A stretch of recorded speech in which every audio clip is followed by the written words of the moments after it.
যাই হোক আমরা সরাসরি একটা ঘটনায় চলে যাই এবং আমাদের শুরুতেই যিনি জয়েন করছেন আমাদের সাথে এই মুহূর্তে উপস্থিত হয়েছেন তাদেরকে তার নামটা প্রথমে আমি একটু জানতে চাইবো। আপনার নামটা প্লিজ একটু বলবেন, তারপর আপনি একটু জানাবেন যে আপনি কোথা থেকে এসেছেন, তারপর আপনার ঘটনায় যাব। আসসালামু আলাইকুম লিসেনার্স, আমি সাজ্জাদ, আমি এসেছি মালিবাগ থেকে। ওকে, আপনার ঘটনায় চলে যাই। আচ্ছা রাসেল ভাই, যেটা হয়েছে এই ঘটনাটা ইন্ডিয়াতে ঘটা। আমি তার আগে একটু শুরুতেই বলে দিতে চাই একটা জিনিস, সেটা হচ্ছে যে এইবার তো অনেকে বাড়ি যাওয়া শুরু করেছেন ঈদে, জি এবং অনেকে ঈদে বাড়ি যাবেন, অনেকে চলেও গেছেন এর বাদকারে, কিন্তু যারা যাবেন ঘটনাটা তাদের জন্য। এবং যারা এখন স্টেশনে, কমলাপুর স্টেশনে ট্রেনের টিকিট কাটার জন্য লাইন ধরে দাঁড়িয়ে আছেন, বিশেষ করে তাদের জন্য, মানে যারা মোটামুটি নিশ্চিত যে ট্রেনের টিকিট নিয়ে ট্রেনে করেই বাড়ি ফিরবেন। ঘটনাটা ঘটেছে আজকে পুরোপুরি রাতে ট্রেনে, যাচ্ছে। হ্যাঁ, অথবা আজকে রাতে যাচ্ছেন। ঘটনাটা পুরোপুরি ট্রেনের একটা ঘটনা, আমরা শুনবো সাজ্জাদ ভাইয়ের কাছ থেকে। জি আচ্ছা রাসেল ভাই, যেটা হয় এটা গত বছরের একটা ঘটনা। আমি গত বছর আমার ট্রিটমেন্ট পারপাসে ইন্ডিয়ার মাদ্রাজে যাওয়া হয় আমার। আচ্ছা। তো যেটা হয় যে মাদ্রাজ থেকে আমি ওই হাওড়ার দিকে রওনা দিই রানিং একটা ট্রেনে, জি। রাতের একটা ট্রেনে আর কি, প্রিমিও এক্সপ্রেস সেই আচ্ছা। ট্রেনটার নাম। তো ট্রেনটা ছাড়ে বিকেল 5টায় মাদ্রাজ থেকে আর কি। তো যেটা হয়, আমার ট্রেনের সিটটা ছিল আপনার 3 টায়ার এসি, এই সিটে আমার সিটটা অ্যারেঞ্জ হয়েছিল আর কি। তো একটু রাসেল ভাই বলে নেই, অনেকের এক্সপিরিয়েন্স থেকে থাকবে, ট্রেনটার প্যাটার্নটা একটু বলতে হবে আমার ঘটনার জন্য এটা Please সম্পর্ক। সেটা হয় যেটা ওই 3 টায়ার এসিতে একটা রেক্টাঙ্গুলার ব্লকে যেটা হয় লেফট সাইডে 3টা সিট থাকে, রাইট সাইডে আরো 3টা সিট থাকে, এবং তার অপোজিটে আরো 2টা সিট থাকে। এই 8টা সিট থাকে একটা নির্দিষ্ট রেক্টাঙ্গুলার একটা স্পেসের দিকে। হুম। তো আমার সিটটা পড়ে ওই লেফট সাইডের নিচে, আর আমার কাজিনের সিটটা পড়ে রাইট সাইডের নিচে আর কি। তো আমরা এরকম যাচ্ছিলাম। তো আমার যেহেতু পোস্ট অপারেটিভ একটা সিচুয়েশন ছিল, তো আমার এমনিতে পেইনের কারণে ঘুম আসছিল না আর কি ট্রেনে। তো আমার কাজিন আমাকে বললো যে ভাইয়া, তুমি যেহেতু অপারেশন হয়েছে, তুমি একটা পেইন কিলার এবং একটা স্লিপিং পিল খেয়ে নাও। তো আমি অ্যাজ ইউজুয়াল সেটা করলাম, বাট আমার আসলে রানিং কোনো ভেহিকেলে ওই ঘুমটা আসে না আর কি, জার্কিং এর জন্য হোক বা যে কোনো কারণে হোক, আমার ঘুম আসছিল না। আচ্ছা। তো ওই যেটা হয়, রাত 11টার দিকে সবাই শুয়ে পড়ে আর কি, ওই ইয়াতে স্লিপিং বেডগুলোতে সবাই শুয়ে পড়লেও আমার ঘুম আসছিল না আর কি। তো আমার একটু ঝিমানোর মতো আসলো আর কি। রাত 1টার দিকে আমি খেয়াল করলাম, যেহেতু আমি লেফট সাইডে শুয়ে আছি, ঠিক অপোজিটের যে 2টা টায়ারের একটা লোক নিচের, সে আমার দিকে এক দৃষ্টিতে তাকিয়ে আছে আর কি। এটা আমি খেয়াল করলাম।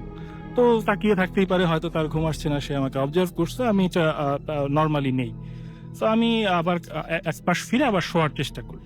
তো তখন দেখলাম ওই লোকটা, যে লোকটা আমার দিকে তাকিয়ে ছিল, সে এবার দাঁড়িয়ে আমার পায়ের দিকে কি যেন দেখছে আর কি, আচ্ছা আলোতে আমি যেটা বুঝতে আচ্ছা। পারছি আর কি।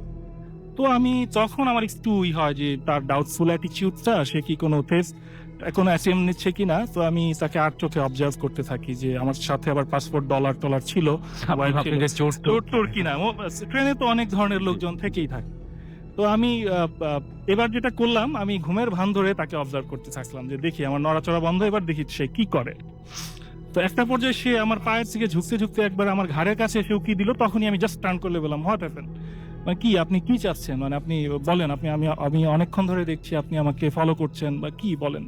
তখন বলল যে লোকটা ছিলেন বিহারি বাঙালি একজন আর কি। তারপরে তো ভাঙা ভাঙা তিনি বাংলা পারেন, বাংলা ভালোই ভালোই fluent পারেন। আর কি। আচ্ছা। তো উনি বললেন যে দেখেন, আমাকে ভুল বুঝবেন না, আসলে আমি একটা জিনিস দেখছিলাম আর কি। আমি বললাম, কি দেখছিলেন, কি ব্যাপার, আসলে বলেন আপনার মোটিভ কি বা কি। বলে, আসলে এখানে তো অনেকে শুয়ে গেছে, আপনি যদি কিছু না মনে করেন তাহলে ক্যান্টিন বা আমরা ওই বগির যেটা জয়েন্ট করা প্লেস, ওইখানে যে একটু কথা বলি, আমি আপনাকে এক্সপ্লেইন করি কেন আমি আপনাকে এরকম ভাবে অবজার্ভ করছিলাম আর কি। তো আমি তখন ভাবলাম যে আমারও ঘুম আসছে না, মধ্যরাতের একজন সঙ্গী পাওয়া গেল, এবং দেখি কি ব্যাপারটা কি আসলে। তো উনি যেতে যেতে বললেন, আসলে আমার ট্রেনে একটা বাজে এক্সপিরিয়েন্স আছে, এর জন্য আসলে আমি আপনাকে অবজার্ভ করছিলাম আর কি, সেটাই আচ্ছা। বলবো। তো সেটা বলার জন্য উনি আমাকে ক্যান্টিনে নিয়ে যায় আর কি। তখন যেটা বললেন, ভদ্রলোক বললেন যে উনি বিহারি বাঙালি, উনি বিজনেসের পারপাজে ওনার প্রায় আপনার চেন্নাইতে মাদ্রাজ যেটা আর কি ওল্ড, সেখানে যাওয়া আসা হয়, এবং এই রানিং রাতের ট্রেনেই ওনার একটা ব্যাড এক্সপিরিয়েন্স আছে, এবং উনি এমন একটা কিছু দেখেছিলেন যেটা উনি আমার মধ্যে আর কি খুঁজছিলেন, ওই জিনিসটা আর কি, এর জন্য আমাকে দেখছিলেন। তখন আর কি উনি ঘটনায় গেলেন আর কি। তো আমিও শুনলাম ঘটনাটা এরকম, যে তারও কয়েক বছর আগে উনি এরকম রাতের ট্রেনে যাচ্ছিলেন, এবং উনি তখন আমার সিটটায়, যেটা আর কি লেফট সাইডের লোয়ার টায়ার আর কি, যেটা ওখানে উনি যাচ্ছিলেন, ওখানে উনি যাচ্ছিলেন এবং উনি শুয়ে শুয়ে যাচ্ছেন। তো ওনার ঘুম আসছে না রাত্রেবেলা, ঘুম আসছে না, ভালো কথা, সে যাচ্ছে যাচ্ছে বিভিন্ন কথা চিন্তা করছে, বিজনেসের কথা। এক পর্যায়ে উনি একে রাসেল ভাই একটু বলে নেই, উনি যখন ট্রেনটায় উঠেন আর কি, রানিং রাত্রের ট্রেনটায় যেটা উঠেন, তো উনি অ্যাট এ গ্লেন্স বা একটা সিম্পল অবজারভেশন উনি খেয়াল করেন যে পুরো বগিটা বা ট্রেনটা মোটামুটি ফুলফিল ছিল যাত্রীতে আর কি। এবং বোঝাই মোটামুটি বোঝাই আর কি, রাতের ট্রেনগুলো ওইভাবেই যায়, লং ডিস্টেন্স 24 আওয়ার্স এটা নেয় আর কি, বাদরাস টু হাওড়া। উনি এবং যেটা হলো ওনার যে ব্লকটা আর কি, ওখানেও 6 জন এবং উল্টা পাশে 2 জন, 8 জন, এরা ওনাদেরকে উনি দেখেছেন বা টুকটাক হয়তো কথাও হয়েছিল আর কি বিকেলে। তো উনি হঠাৎ করে রাত্রে ওই পাশ ফিরে দেখলেন আর কি, এবং উনি কিন্তু সজাগ, পাশ ফিরে দেখলেন ওনার পাশের যে মানে রাইট সাইডের লোয়ার টায়ারের যে প্যাসেঞ্জার, উনি আপনার নেই, শুয়েও নেই, বসেও নেই সিটে। তো ওনার একটু খটকা লাগে, কি ব্যাপার, আমি এখানে জাগ না, আমি এখানে জেগে আছি, কেউ গেলে তো আমি একদম, এটা তো দেখেছেন রাসেল খুব ন্যারো থাকে, পাশে থাকলে এটা বুঝবেই যে উনি ভাবলেন হয়তো যেতেই পারে, আমি হয়তো অন্য কিছু নিয়ে ভাবছিলাম, উনি এই ফাঁকে হয়তো ওয়াশরুমে গিয়েছে, উনি ওয়েট করতে থাকে যে দেখি আসে কিনা। তো একটা সার্টিন টাইমটা যাওয়ার পরে উনি আসছে না, তখন ওনার একটু খটকাটা বেড়ে যায় যে কি ব্যাপার, উনি গেল সেটা দেখলাম না, আসলো এটাও আমি দেখছি না, ব্যাপারটা। তখন এক পর্যায়ে উনি মানে দাঁড়িয়ে যায় আর কি, ওনার ওই টায়ার থেকে বসার তো সুযোগ নেই, যেহেতু মিডল টায়ারটা মাথায় লাগবে, উনি কিন্তু ওনার ইয়ে থেকে দাঁড়িয়ে ঠিক ওনার হবে লেফটে আর কি, রাইটে উনি দেখতে থাকেন যে ওই মিডল টায়ার, আপার টায়ার, ওখানেও কোনো প্যাসেঞ্জার নেই। আচ্ছা, ওনার এইখানে উনি বেশ এখন শকড হয়ে যান এবং উনি বেশ ঘাবড়ে যান যে এটা তো পসিবল না, নিচের জন্য নাই, এই পাশের 2 জন নেই। উনি আবার টার্ন করে ওনার উপরের মিডল টায়ার এবং আপার টায়ারে খেয়াল করেন, ওখানেও কেউ নেই এবং ফাঁকা হয়ে গেছে, পুরো ফাঁকা, মানে ওই স্কোয়ারটায় কোনো প্যাসেঞ্জার নেই। এবং অদ্ভুত ব্যাপার, কিন্তু অদ্ভুত ব্যাপার উইদিন দ্য মোমেন্ট, এবং এটা কেউ কোথাও যায়নি। এবং উনি তার ঠিক অপোজিটের যে 2টা টায়ার থাকে, ওই করিডোরের সাথে লাগোয়া থাকে, দেখেছেন, ওইখানেও কেউ নেই। এইবার উনি থরথর করে কাঁপতে থাকেন এবং বললেন যে আমি আসলে তখন আমার নিজেকে ধরে রাখতে পারছি না, আমাকে যেটা উনি বললেন। তো উনি চেষ্টা করছেন উনি নিজেকে মানে জাস্ট করার জন্য, জাস্ট অটো সাজেশন টাইপের দেওয়া, যেটা আমি হয়তো ড্রিম দেখছি অথবা আমি হেলুসিনেট করছি আর কি। তো উনি যেটা করেন, উনি ভাবেন যে আমি একটু মাথায় বা পানি দিয়ে আসি বা একটু ফ্রেশ রুমে যাই। তো উনি যেটা করতে থাকেন, ওই ওনার স্পেস থেকে বের হয়ে ডান দিকে যে ওনার যে ওয়াশরুমটা থাকে ওই দিকে উনি আগাতে থাকেন। তখন the most striking thing happened হয়, তখন উনি দেখেন যে ওই যে ওয়াশরুমে যাওয়ার যে লেফট বাকি যে স্পেস গুলা, যেখানে এরকম 8টা করে প্যাসেঞ্জারের জায়গা, ওখানেও কোনো প্যাসেঞ্জার নেই। আচ্ছা, মানে এইটা দেখার পরে ওনার আর তো কোনো মানে পজিশনই নেই যে আমার জায়গায় নেই, পুরো ট্রেনের একটা পার্টের কোনো জায়গায় কোনো প্যাসেঞ্জার নেই, পুরো ব্ল্যাঙ্ক যাচ্ছে। তারপরে উনি নিজেকে সামলে কোনো রকমে ওয়াশরুমে যান। ওয়াশরুমে যে উনি যেটা করেন, আপনার হাত মুখ ধুলেন, মাথায় পানি টানি দিলেন, ঘাড়ে পানি টানি দিলেন, তারপরে উনি একটু স্বাভাবিক হলেন আর কি ওই সিচুয়েশনটায়। তারপর যেটা করেন, উনি ব্যাক করেন যে যাই আমার স্পেসে আমি আবার চলে যাই। তখনই যেটা হয় উনি দেখলেন যে কি ব্যাপার, আমি এতক্ষণ কি দেখলাম, ভুল দেখলাম কিনা। উনি যখন ব্যাক করতে নিলেন, দেখলেন যে ওই আবার তো সবাই আছে, মানে আবার নরমাল আর কি, যারা যাত্রী ঘুমাচ্ছে, কাঁথামুড়ি দিয়ে ঘুমাচ্ছে, বালিশ টালিশ। উনি বললেন যে জাস্ট রিলিফ, আমি কি দেখলাম, এটা হেলুসিনেট করলাম না ড্রিম দেখলাম, যাক উনি আমি আসলেই ভুল দেখেছি, উনি নিশ্চিত এবার ঠিক আছে, যাক উনি নিজে মানে নিজেই হয়তো হাসছেন এরকম। উনি আসছেন, আস্তে আস্তে এক পর্যায়ে 3-4টা রেক্টাঙ্গুলার শেপের যে কমন স্পেস, ওগুলা পারানোর পরে ওনার জায়গাটা চলে আসার পরে উনি দেখলেন যে ওনার যেহেতু এখন উনি এই দিক দিয়ে ঢুকছেন, ওনার রাইট সাইডে আজকে দেখছেন যে ওইখানেও তো দিব্যি ওই ভদ্রলোক যেটা ছিলেন, তারপর একটা কাপল ছিল আজকে, উনি যখন ওই যে ট্রেন ছাড়ে ওনার তো দিব্যি শুয়ে আছে।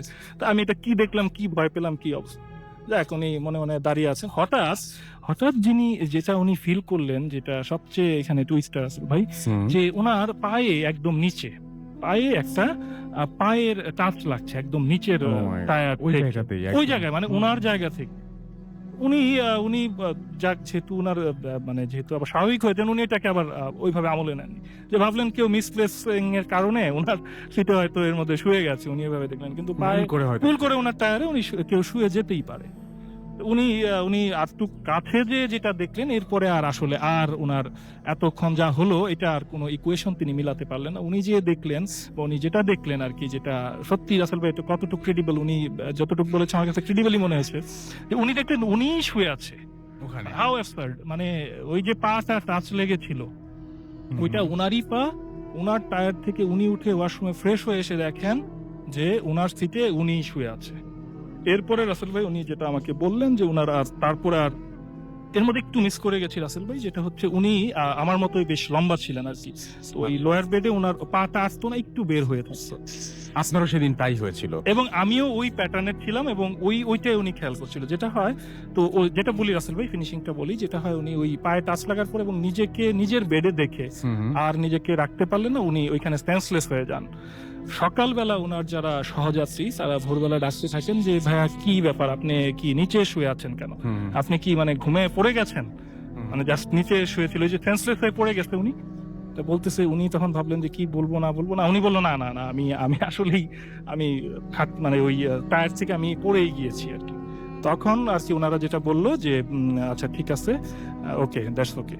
তো রাফেল ভাই যেটা ওই আমি আগে যেটা বলেছিলাম সেটার সাথে একটু রিলেট করি। তো উনি ওই দিন আমাকে ওই কারণে অবজার্ভ করেছিলেন, যেটা বললেন যে ঠিক আমার শুয়ে থাকা, আমার পা বের হয়ে থাকা, এবং সেটা উনি ওই দিন যেটা এক্সপিরিয়েন্স করেছেন একই রানিং ট্রেনে রাতে, সেটা দেখে উনি আবার ঘাবড়ে গিয়েছিলেন যে উনি কি আবার ওনাকেই দেখছেন কিনা, এটা ভেবে উনি ভয় পেয়েছিলেন এবং উনি আমাকে এর জন্যই বারবার ওইভাবে মেটিকুলাসলি আমাকে দেখছিলেন আর কি। এটাই ছিল এবং এত ওরকম ভাবে একবার পায়ের দিকে একবার একবার ফেসের মুখের দিকে দিকে এভাবে এইভাবে লক্ষ্য করছিলেন। দেখছিলেন। সো এটাই ছিল ঘটনা আসলে। ওকে, থ্যাংক ইউ সো মাচ। আমরা সরাসরি চলে যাব আমাদের তৃতীয় অতিথির কাছে। তিনি নতুন এইমাত্র আমাদের সাথে জয়েন করেছেন, আমরা তার কাছে সরাসরি চলে যাব। কি নাম আপনার এবং কোথা থেকে এসেছেন বলে আপনার ঘটনাটা শুরু করবেন। হ্যালো লিসেনার্স, আমি আমির হামজা পিয়াল, মগবাজার থেকে। আমি ধানমন্ডি আরিয়াল কলেজে সেকেন্ড ইয়ারে পড়ছি। তো আসলে সরাসরি আমার স্টোরিতে চলে যাই। বেসিক্যালি স্টোরিটা আমার না, আমার এক বড় ভাইয়ের, জি। তার নাম টুটুল। তো টুটুল ভাইয়ের একটা অভ্যাস যেটা ছিল, সরি আরেকটা কথা, যে উনি মগবাজার বা ইস্কাটনে কোনো একটি বাসাতে থাকতেন। তো টুটুল ভাইয়ের একটা অভ্যাস যেটা ছিল যে উনি রাত জাগতেন খুব বেশি। তো যতক্ষণ জাগতেন উনি ছাদে থাকতেন। তো এরকম ইউজুয়ালি হতো। তো 2015-এর পয়লা বৈশাখ, তো সেদিন উনি যথারীতি ছাদে উঠেন যেভাবে উঠতেন। তো উঠার পর উনি ফিল করতে থাকলেন যে ছাদের ভিতর কীরকম যেন একটু ফিল হচ্ছিল, মানে স্পিরিচুয়াল বা সামথিং এরকম কিছু ফিল হচ্ছিল। তো উনি সাথে সাথে ছাদ থেকে নেমে যান। তো ঘরে যাওয়ার পর উনি কিছুক্ষণ শুয়ে থাকেন। তো তিনি 12টার দিকে ছাদে উঠেন। তো যাওয়ার পর উনি যখন একটু রিকভার হওয়ার পর তো উনি চিন্তা করলেন ঠিক আছে, তো আবার ছাদে যাওয়া যায়, কারণ হয়তো পয়লা বৈশাখ ছিল তাই একটু টায়ার্ড ছিলাম, জার্নি করছি। তো তিনি আবার ছাদে যায়, বাট ছাদে যাওয়ার পর তার সেম কন্ডিশন থাকে, উনি একটু মানে তার মাথাটা বা ঘাটটা একটু ভারী হয়ে আসে, বাট তিনি তাও ছাদে স্টে করেন। তো এরকম অবস্থাতে উনি ছাদের একটা কোনায় যায় দাঁড়ানোর পর উনি লক্ষ্য করেন যে ছাদের আরেকটা কোনায় একটা অবয়ব। তো উনি ওই জিনিসটা ডিসকভার করার জন্য সামনে যান। তো যাওয়ার পর যেটা দেখতে পারেন যে বাড়ির যে দারোয়ান মনসুর কাকা, উনি সেখানে। তো এটা দেখার পর উনি একটু নার্ভাস হয়েছেন যে এত রাত্রে মনসু কাকা সেখানে কি করছে। তো মনসু কাকাকে যে উনি জিজ্ঞেস করে যে কাকা কি ব্যাপার, আপনি এই টাইমে ছাদে? তো ফার্স্টবার মনসু কাকা কোনো অ্যান্সার দেন না। তো মনসু কাকা ছাদের রেলিংটা ধরে নিচের দিকে তাকিয়েছিল, বিল্ডিংয়ের নিচের দিকে। তো এরকম হওয়ার পর নেক্সট টাইম জিজ্ঞেস করার পর মনসু কাকা জাস্ট ঠান্ডা কণ্ঠে এতটুকু বলে যে তার ভাষায় যদি বলি যে আমি চাকরি ছেড়ে দিছি আর আমার বেতনটা আমার দেওয়া হয়নি, আর আমার বেতন ছাড়া আমি যাবো না। তো এটা বলার পর তো টুটুল ভাই যেহেতু তার ছাদে খাওয়া লাগছিল, তো কিছুক্ষণ পরে হাঁটাহাঁটির পর উনি নেমে যান আর মনসু কাকার সাথে কোনো কথা বলেন না। তো সকালবেলা যখন উনি ঘুম থেকে উঠেন তার মাকে ডাক দেন। তো ডাক দিয়ে বলে যে মনসু কাকা তো চাকরি ছেড়ে দিছে, তো যতটুকু পারো তুমি হেল্প করে দিও টাকা পয়সা দিয়ে। তো আসলে সবচেয়ে শকিং ব্যাপার যেটা, যে তার মা যেটা বলে থাকে যে মনসু কাকা মারা গেছে আরো 3 থেকে 4 দিন আগে। তো টুটুল ভাই ফুললি শকড হয়ে যায় যে এটা কিভাবে পসিবল, তাহলে রাত্রে আমি যার সাথে কথা বললাম বা যে আমার সামনে ছিল তাহলে আমি কি দেখলাম। সো এই জিনিসটা ফুললি শকড হয়ে যাওয়ার পর তিনি এবং তার মা ইস্কাটনের এক লোকাল হুজুরের কাছে যান। তো যাওয়ার পর হুজুরটিকে কাহিনীটি খুলে বলেন। তো বলার পর হুজুর যেটা বলে যে আপনি আর ছাদে উঠেন না, উনি আপনার কোনো ক্ষতি করবেন না। আর হুজুর আরেকটা যেটা ভালো একটা ইনফরমেশন দেয়, মজার ইনফরমেশন, সেটা হচ্ছে যে এলাকার আরো অনেকেই নাকি দেখতে পারছে মনসু কাকাকে। তো এই জিনিসটা শোনার পর টুটু ভাই খুব ভয় পায়, বাট ভয় পাওয়ার পর উনি আর ছাদে উঠে না কখনো। তো এরকম হওয়ার পর উনি একদিন ঘরের ভিতর, এর একদিন পরে উনি ঘরের ভিতর ল্যাপটপে গেমস খেলছিলেন। তো উনি এমনভাবে বসেছিলেন যে জানালাটা তার পিছনে ছিল আর ল্যাপটপটা তার সামনে ছিল। তো যখন উনি ল্যাপটপটা অফ করলেন, অফ করার পর উনি দেখলেন যে জানালার ওপাশ থেকে কেউ একজন ক্রস করলো, শার্ট এরকম একটা শব্দ হলো, তো ক্রস করলো। তো করার পর উনি পিছনে তাকিয়ে দেখে আসলে কেউই নেই। তো এই জিনিসটা দেখার পর উনি একটু ভয় পেয়ে যায়, আর যেহেতু তার সাবকনশিয়াস মাইন্ডে ব্যাপারটা ছিল মনসুর কাকার, তো এই জিনিসটা তাকে আরো বেশি এফেক্ট করে। তো করার পর উনি জাস্ট চিন্তা করে যে আচ্ছা ঠিক আছে, তাহলে আমি আজকে জলদি ঘুমায় যাব। তো উনি সবকিছু সেট আপ করার পর যখন উনি বারান্দায় যায়, রাসেল ভাই উনি তখন যে জিনিসটা দেখতে পারে ওই জিনিসটা মানে উনি কখনো এক্সপেক্ট করেনি। তো উনি জাস্ট যখন বারান্দা ঢুকে উনি দেখে যে রাস্তার মধ্যে স্ট্রিট লাইট নিচে মনসুর কাকা দাঁড়িয়ে আছে, এবং মানে এমন একটা ভাবে যে কেউ যদি ভিক্ষা করে কখনো, তার চেহারা যেমন করুণাময় হয়ে থাকবে ওইরকম ভাবে। আর আমরা মসজিদে গেলে যেমন সাধারণত মোনাজাতের জন্য হাতটা জড়ো করি, এভাবে দাঁড়িয়ে আছে হোয়াইট একটা পাঞ্জাবিতে, তাকিয়ে আছে বাড়িওয়ালার বারান্দার দিকে। তাদের বাড়িওয়ালা যাচ্ছিল তার বারান্দার দিকে তাকিয়ে আছে। তো এটা দেখার পর তো টুটু ভাই খুব ভয় পায়, এবং তার চোখটা যায় বাড়িওয়ালার, যখন বারান্দার দিকে চোখটা যায় তখন উনি দেখতে পায় যে বাড়িওয়ালা যে ছোট মেয়েটি, ওই মেয়েটি সেখান থেকে স্ট্রিট লাইটের নিচে তাকিয়ে আছে সেই মনসুর কাকার দিকে। তো এটা দেখার পর টুটু ভাই প্রচন্ড পরিমাণ ভয় পায়। ভয় পাওয়ার পর উনি সেখানে ফেন্ট হয়ে যায়। তো হওয়ার পর সকালবেলা যখন উনি চোখ খুলে দেখে যে তার মা তার পাশে বসে আছে। তো এরপর তার মার সাথে উনি ফুল স্টোরিটা শেয়ার করে যে উনি রাত্রেবেলা এই কাহিনী দেখতে পারছে। তো তার মা ফুললি শকড হয়ে যায় এবং তাকে যে কথাটা বলে যে কালকে 2টা বা 3টার দিকে বাড়িওয়ালার যে ছোট মেয়েটিকে টুটুর ভাই দেখছে, সেই মেয়েটি অটোমেটিক 2টা-3টার দিকে ব্লিডিং হয়, গলা থেকে প্রচন্ড পরিমাণ ব্লিডিং হওয়ার পর মেয়েটি মারা যায়। তো এই জিনিসটা শোনার পর মানে টুটু ভাই যথারীতি আবার ফেল্ট হওয়ার মতো অবস্থা। তো এরকম তো লাশটাকে আনা হয়। তো লাশটা রাখা হয় বিল্ডিং এর বেসমেন্টে। তো বেসমেন্টে যখন রাখা হয়, বেসমেন্টে একটা ছোট একটা ঘর ছিল, তো ওই ঘরের পাশে রাখা হয় লাশটাকে, মেয়েটার লাশটাকে। তো রাখার পর সেখান থেকে প্রচুর দুর্গন্ধ ছুটতেছিল।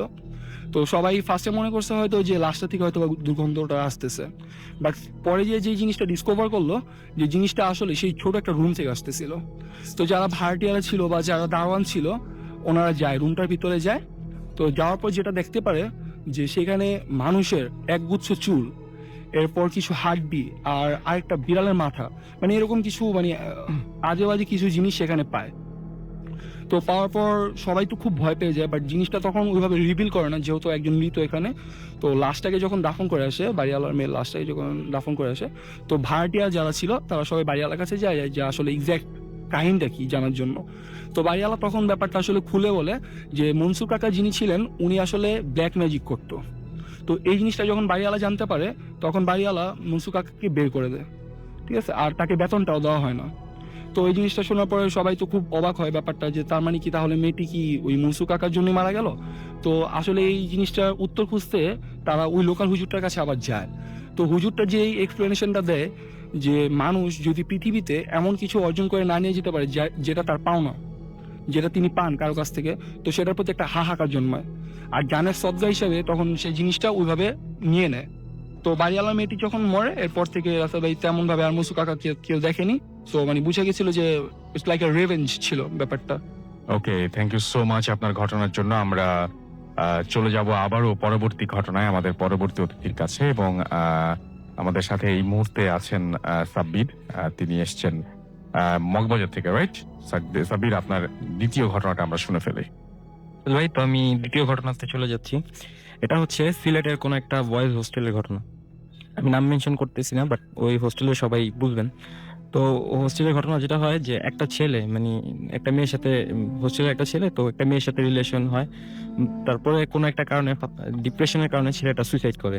অ্যান্ড ছেলেটা সুইসাইড করে হচ্ছে ওই হোস্টেলের পিছনেরই একটা পাহাড় থেকে। ওই পাহাড়টা আবার হোস্টেল থেকে দেখা যেত, মানে ওরা যে রুমে থাকতো তো দেখা যেত। তো যেটা হয়, দুজন ফ্রেন্ড মানে একসাথে থাকতো। তো সাথের ফ্রেন্ডরা মানে একটু কষ্ট পায় যে ফ্রেন্ড মারা গেছে। তো এমন কিছুদিন পরে হঠাৎ ও রাত্রে একদিন মানে জানলা খুলে বসেছিল।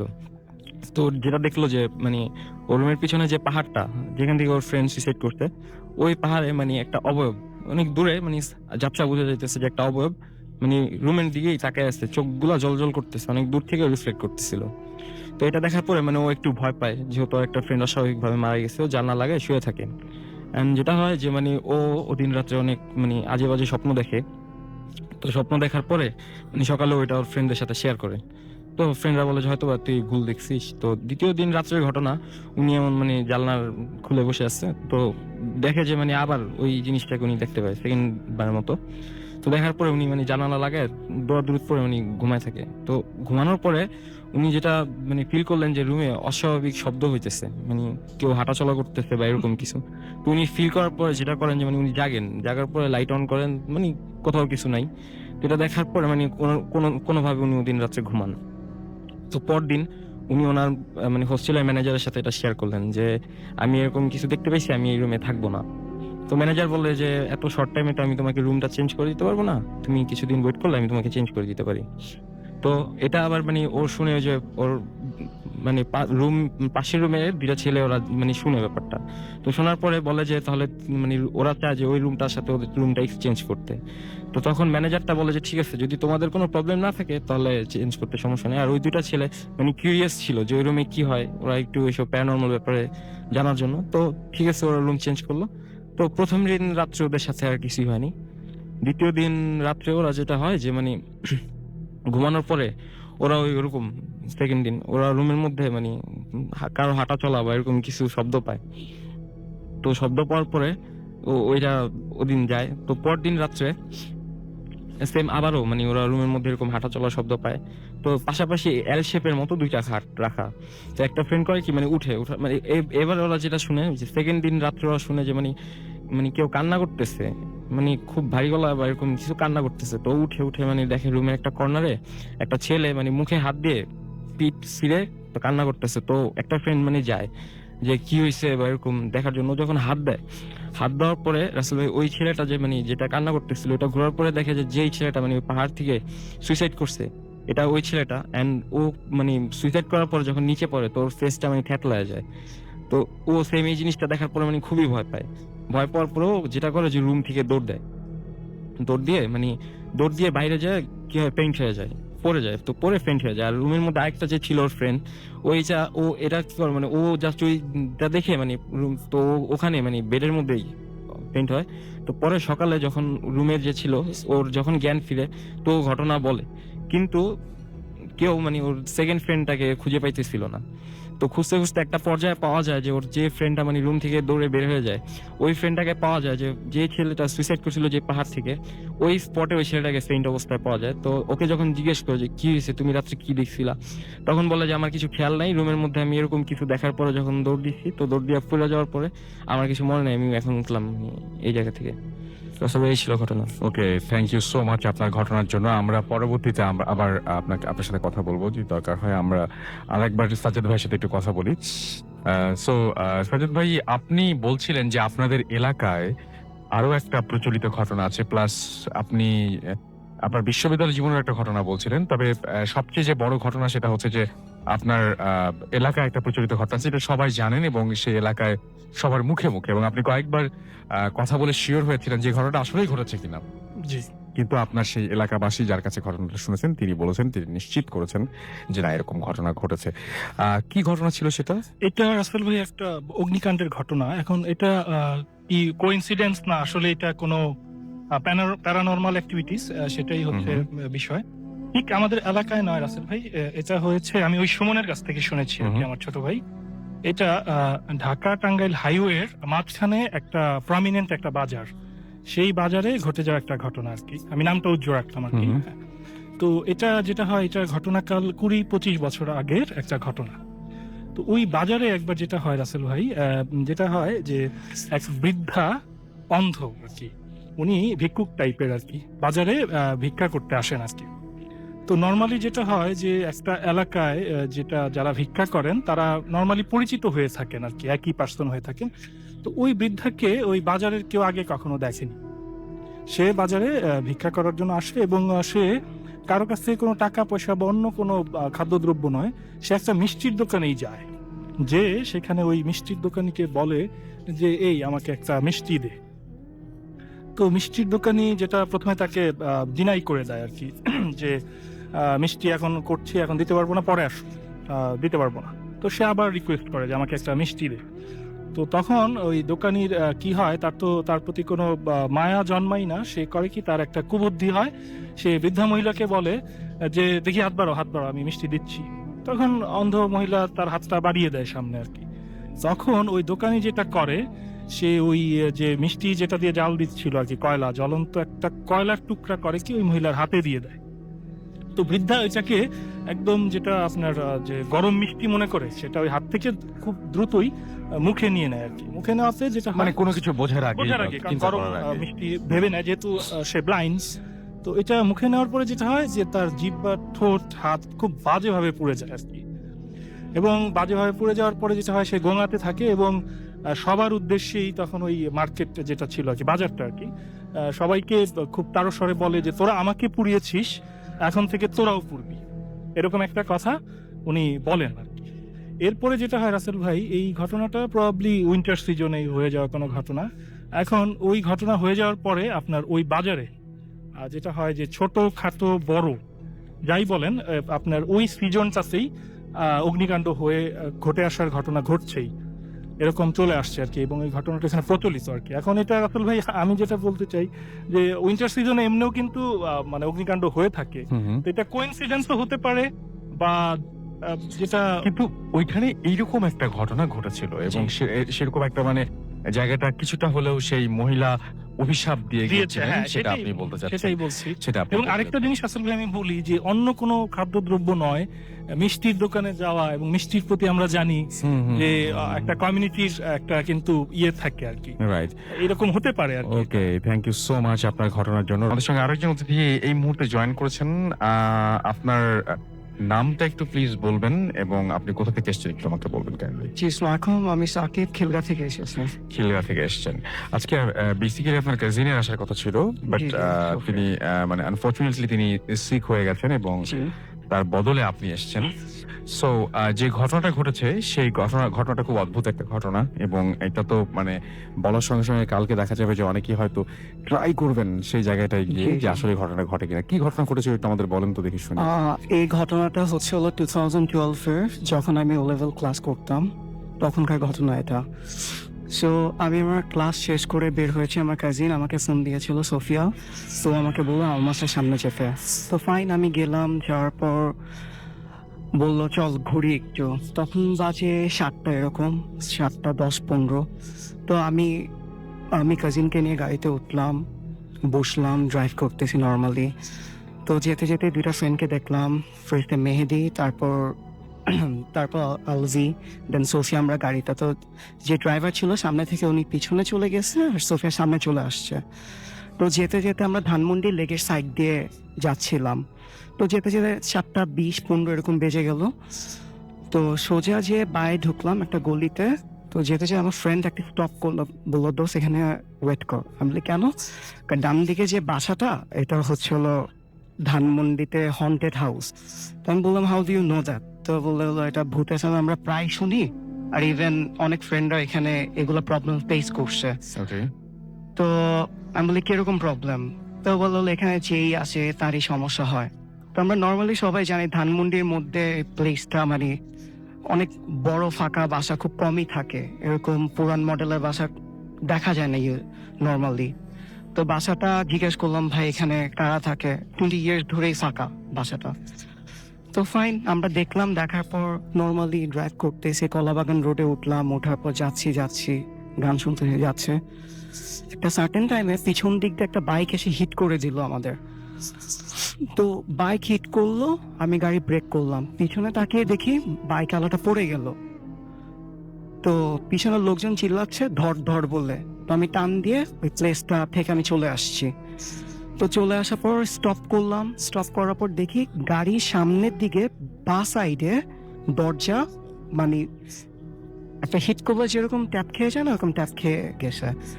তো আমার কোশ্চেনটা এটা, মানে লাগালো পিছন দিক দিয়ে, পিছন সাইডে পড়লো, সামনে কিভাবে ট্যাপ খেলো? পিছন দিক দিয়ে বাম্পার টাম সবকিছু যা যা everything is okay. So but ড্যামেজটা হচ্ছে সামনের দিকে। হ্যাঁ, ড্যামেজটা সামনের দিকে হয়েছে। তো আমাকে ও বললো চল বাসায়, চল বাসায় যেয়ে আমি তোকে নামিয়ে দিব তোর বাসায়। ফাইন, ওর বাসায় গেলাম। বাসায় যাওয়ার পর নর্মালি ঘটনাটা নর্মাল লাগতেছিল না।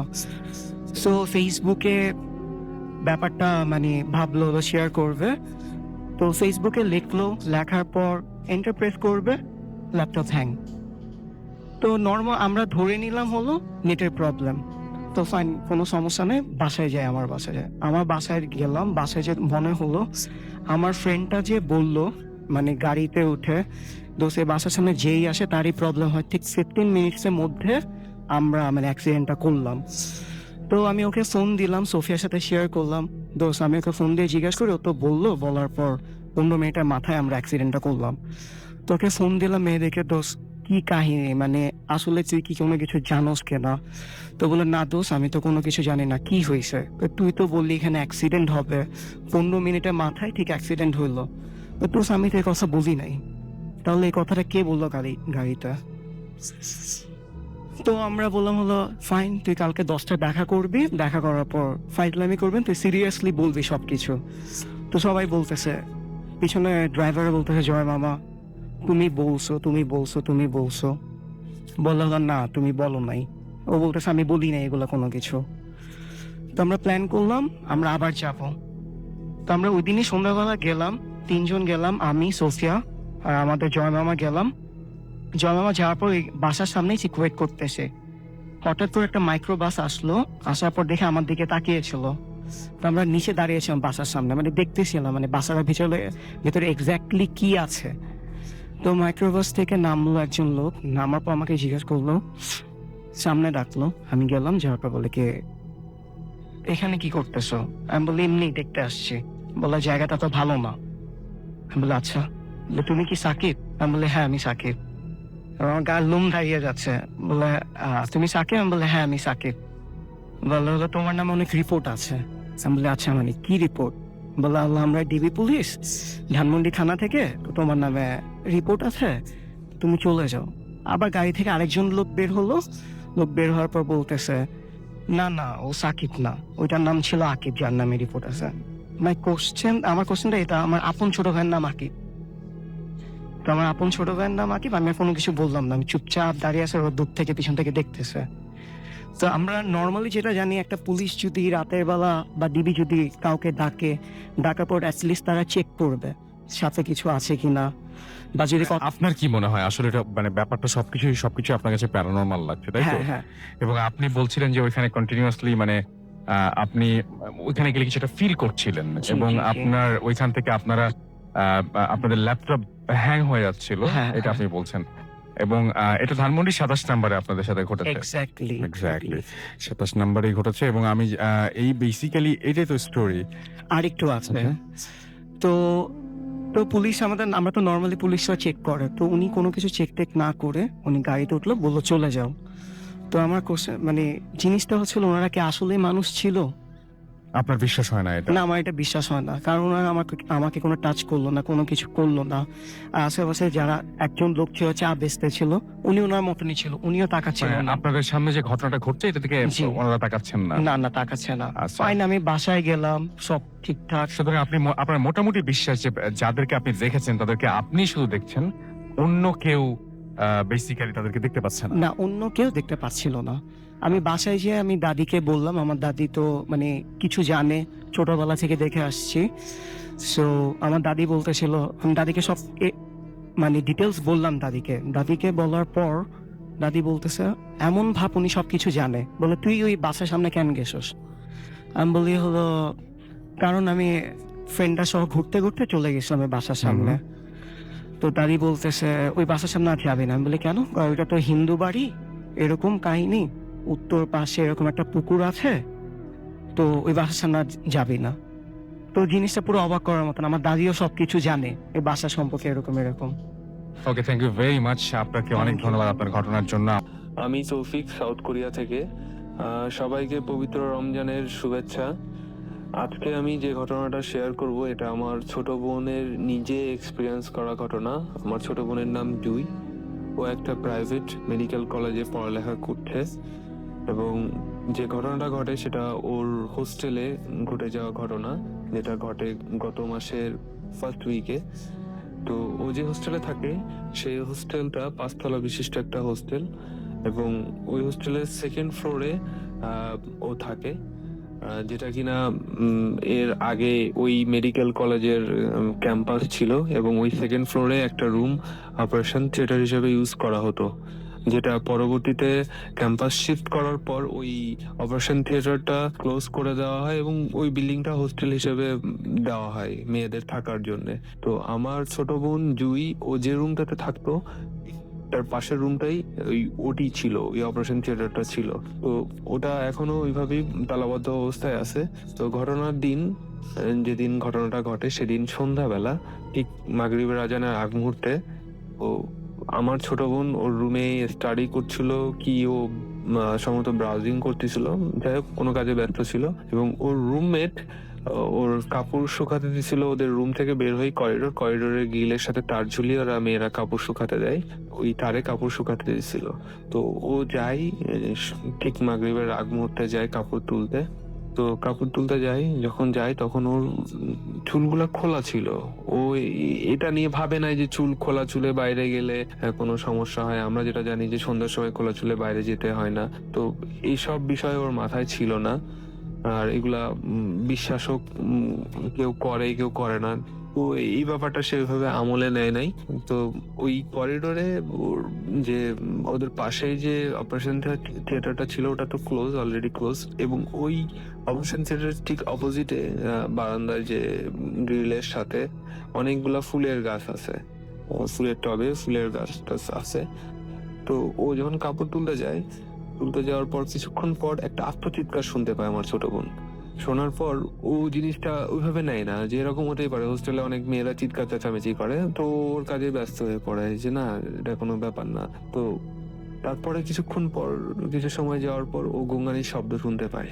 তখন ওর মনে হয় যে কিছু একটা হচ্ছে, কোনো সমস্যা হয়েছে, কারণ এই হোস্টেলকে ঘিরে অনেক প্যারানর্মাল কিছু ঘটনা আছে, ছোটখাটো ঘটনা আছে, এর আগেও ঘটছে এবং ঘটে থাকে, এখনো ঘটছে। তো ওর সন্দেহ হয় এবং ও উঠে যেয়ে দেখে যে আসলে কি হয়েছে ব্যাপারটা। এবং ওই হোস্টেলে যেসব ভৌতিক ঘটনা ঘটে সেটা ওই সেকেন্ড ফ্লোরকেই কেন্দ্র করে পুরো বিল্ডিং এই হয়। তো ও যে দেখে, যখন রুম থেকে বের হয়ে দেখে যে ওর বান্ধবীটা গ্রিলের সাথে সোজা হয়ে দাঁড়িয়ে আছে, এবং যেটা দেখে ভালোভাবে, যেটা দেখার পর ওর মানে সেটা নিতে পারে না এবং সহ্য করতে পারে না, দেখার পর ফেন্ড হয়ে যাবে এরকম অবস্থা, জ্ঞান হারিয়ে ফেলবে এরকম অবস্থা। ও যেটা দেখে যে ওর বান্ধবী গ্রিলের সাথে পিঠায় হেলান দিয়ে দাঁড়িয়ে আছে, এবং সেটা এমন মনে হচ্ছে যে একটা মামি একটা লাশ কাপড় জড়িয়ে ভালো শক্ত করে কাপড় দিয়ে পেঁচিয়ে দাঁড় করিয়ে রাখছে, এবং ওর মাথার চুলগুলা আর মুখের সাথে পেঁচিয়ে মুখের ভিতর থেকে নিয়ে গ্রিলের সাথে পেঁচানো, এবং খুব শক্ত করে পেঁচানো। আর আরেকটা জিনিস লক্ষ্য করার ছিল যে ওর হাত দুটো বুকের সাথে বাঁধা ছিল, এবং ওর গায়ের ওড়নাটা ওর পুরা বডিটা খুব শক্ত করে বাঁধা, এবং এমন ভাবে বাঁধা যে মনে হচ্ছে কোনো মামি কফিন থেকে বের করে নিয়ে এসে সোজা গ্রিলের সাথে দাঁড় করিয়ে রাখছে এবং বেঁধে রাখছে, মুভ করার কোনো ওয়ে নাই, চাইলেও মুভ করতে পারবে না। তো ও যেটা দেখে যে ওর বান্ধবীটা ঠিক এই অবস্থাতেই আছে, এবং ওর বান্ধবীর চোখ দুটা উপরের দিকে ওঠানো, কালো অংশটা দেখা যাচ্ছে না, সাদা অংশটা বের হয়ে আছে এবং গোঙাচ্ছে। তো এই জিনিসটা দেখার পর ও রীতিমতো ভয় পেয়ে যায় এবং চিৎকার করে ওঠে। তখন ওর আশপাশের রুমের আপুরা আসে, তখন ওরা কাছে যেয়ে যখন ওর গায়ে হাত দেয়, তখন ওর গায়ের যে ওড়নার বাঁধন, ওর চুলের বাঁধন, চুল যে ওর মুখ জড়িয়ে ছিল গ্রিলের সাথে বাঁধা ছিল, এটা আস্তে আস্তে আপনি ছেড়ে দেয়, এবং ওর বান্ধবী ওখানে পড়ে যায়, ফ্লোরে পড়ে যায়। তো যখন পড়ে যায় তখন ওকে ধরাধরি করে রুমে নিয়ে আসে। তো এখানে একটা দেখার বিষয় ছিল যে ওই মুহূর্তে দেখে যে ওর বান্ধবীরা যখন পড়ে যায় ফ্লোরে, তখন একটা গোবরে পোকা ওর পায়ের উপর থেকে নেমে ফ্লোর থেকে নেমে চলে যায়, বেশ বড় সড়ো গোবরে পোকা। তো ওই জিনিসটা ওরা ওইভাবে দেখে না। তো ওরা যখন রুমে নিয়ে আসে, ওর মুখে যখন চোখে মুখে পানি ছিটিয়ে যখন ওরে জ্ঞান ফিরিয়ে নিয়ে আসে, তখন ওরা জিজ্ঞেস করে যে তোমার সাথে কি হয়েছিল ওখানে, তোমার এই অবস্থা কেন? তখন ও বলে যে আমি যখন কাপড় নিয়ে ফিরে আসবো তখন একটা ঠান্ডা শীতল অনুভূতি হচ্ছিল, কেন জানি মনে হচ্ছিল খুব ওই আশপাশের এলাকাটা অনেক বেশি ঠান্ডা, যদিও গত মাসে অনেক বেশি, আমরা জানি জুন জুলাইয়ের দিকে অনেক বেশি গরম পড়ে, কিন্তু ওই জায়গাটা ছিল অনেক ঠান্ডা। তো ওর আমার মনে হয়েছিল যে ও যেটা বলে যে আমার মনে হয়েছিল যে হয়তো সন্ধ্যার দিকে বাতাস হচ্ছে, হয়তো এই কারণে ঠান্ডা লাগছে। তো যখন কাপড় নিয়ে ফেরত আসবে রুমের দিকে, তখন ঠিক ডান দিকে যে ফুলের টবটা ছিল, ওই টবের ওখানে একটা 4-5 বছরের বাচ্চা ছেলে দেখতে পারে, যে পেছন ফিরে দাঁড়িয়ে আছে। এমন মনে হচ্ছে যে সে ফুল গাছের থেকে পাতা ছিঁড়ছে বা এরকম কিছু করছে। তো ঠিক এই সময় মেয়েদের হোস্টেলে এরকম একটা বাচ্চা ছেলে দেখে আমি ওই ছেলেটাকে ডাক দেই যে, এই ছেলে তুমি এখানে কি করছো, তোমার নাম কি, তুমি কার কাছে আসছো? তো কোনো অ্যান্সার করে না। তো বেশ কয়েকবার ডাকার পরও যখন অ্যান্সার করে না, তখন আবার যখন দ্বিতীয়বার, তৃতীয়বার, চতুর্থবার যখন ডাক দেয়, তখন ছেলেটা জাস্ট মাথাটা ঘোরায়, বডি ঘোরে না, মাথাটা জাস্ট ঘোরে, মুভ করে। করার পর ও যেটা দেখে যে ছেলেটার চোখ দুটার ভেতরে কোনো সাদা অংশ নাই, পুরো চোখটাই কালো এবং মুখটা রক্তশূন্য, ফ্যাকাশে, জাস্ট মুখের পাটটাই, আর বাদ বাকি অংশটুকু স্বাভাবিক ছিল। তো ছেলেটা এভাবে তাকায়, তাকানোর পর কিছুক্ষণ তাকানোর পর 2-3 সেকেন্ড পর ছেলেটা একটা বিচ্ছিরি রকম হাসি দেয়, দেওয়ার পর হাতটা বাড়িয়ে বলে যে আয়। এটা শোনার পরেই আমি আর কিছু বলতে পারি না। তারপরে আমি আর এই রুমে তোমাদের কাছে। তো এই ছিল মূল ঘটনা। তো আমি এই ঘটনাটা আমার ছোট বোনের মুখ থেকে শুনি, এবং শোনার পর আমার কেন জানি মনে হয়েছে যে যেটা ওই যে ওর বান্ধবীকে যে এভাবে পেঁচিয়ে রাখছিল, তো আমরা জানি যে ইজিপ্টের মামিদেরও যখন মামি করা হতো তখনও কিন্তু এভাবে পেঁচানো থাকতো। তো এইরকম ঘটনা ঘটছে, এর আগেও ঘটছে কম বেশি। ওই মেডিকেল কলেজে যারা শুনছেন তারা নিশ্চয়ই জানছেন যে এই ঘটনা কবে ঘটছে, কিভাবে ঘটছে, কোত্থেকে ঘটছে। যাই হোক, ভালো থাকবেন, সুস্থ থাকবেন, খোদা হাফেজ। আমরা যাব সাব্বিরের কাছে, তার ঘটনাটা বেশ বড়, এখন সেটা সম্ভব না। আপনি আপনার সেকেন্ড ঘটনা যদি একটু বলতেন সাজাদ ভাই। আপনি দুটোর মধ্যে, আপনার তো সেকেন্ড মানে দুটো আছে, তার মধ্যে থেকে যে কোনো একটা বলেন। আপনি মাঠের ঘটনা বলতে পারেন। জি, হচ্ছে মিষ্টির দোকান। আপনি মিষ্টির দোকানের ঘটনা বলতে পারেন, মানে যে কোনো একটা, মানে আপনি যেটা বলতে চান আপনি বলেন, অসুবিধা নাই। আচ্ছা, এই ঘটনাটা আমি আমার এক ছোট ভাইয়ের কাছ থেকে শুনেছি, ইউনিভার্সিটির ছোট ভাই। এটা ওদের এলাকায় প্রচলিত একটা ঘটনা এটা। তো ঘটনায় চলে যায় রাসেল ভাই। সেটা হয় যে ওই আমরা কি করি, আমরা রাসেল ভাই যেটা শুনি বা অবজার্ভ করি বা দেখি যে মধ্যরাতে এই ধরনের ঘটনা ঘটে থাকে, কিন্তু মধ্য দুপুরের কোনো ঘটনা, এটা সত্যি অনেক আনইউজুয়াল। এর জন্য আসলে ঘটনাটা আমি আজকে শেয়ার করছি। তো এই ঘটনাটা মধ্য দুপুরে ঘটে যাওয়া একটা আনইউজুয়াল ঘটনা এটা। তো ওই যেটা হয় ওদের গ্রামে আর কি, আমার যে ছোট ভাই বলেছে ঘটনাটা, ওদের গ্রামে একটা খুব বড় একটা মাঠ আছে আর কি, প্রকাণ্ড একটা মাঠ। সেই মাঠটার একটু বিবরণ আমি দিই। সেটা হচ্ছে মাঠের এক সাইডে আপনার বাঁশঝাড়, আরেক সাইডে আছে একটা মসজিদ, আরেক সাইডে বিল, আর আরেকটা সাইডে হচ্ছে রাস্তা। এটা হচ্ছে মাঠের একটা কম্পোজিশন।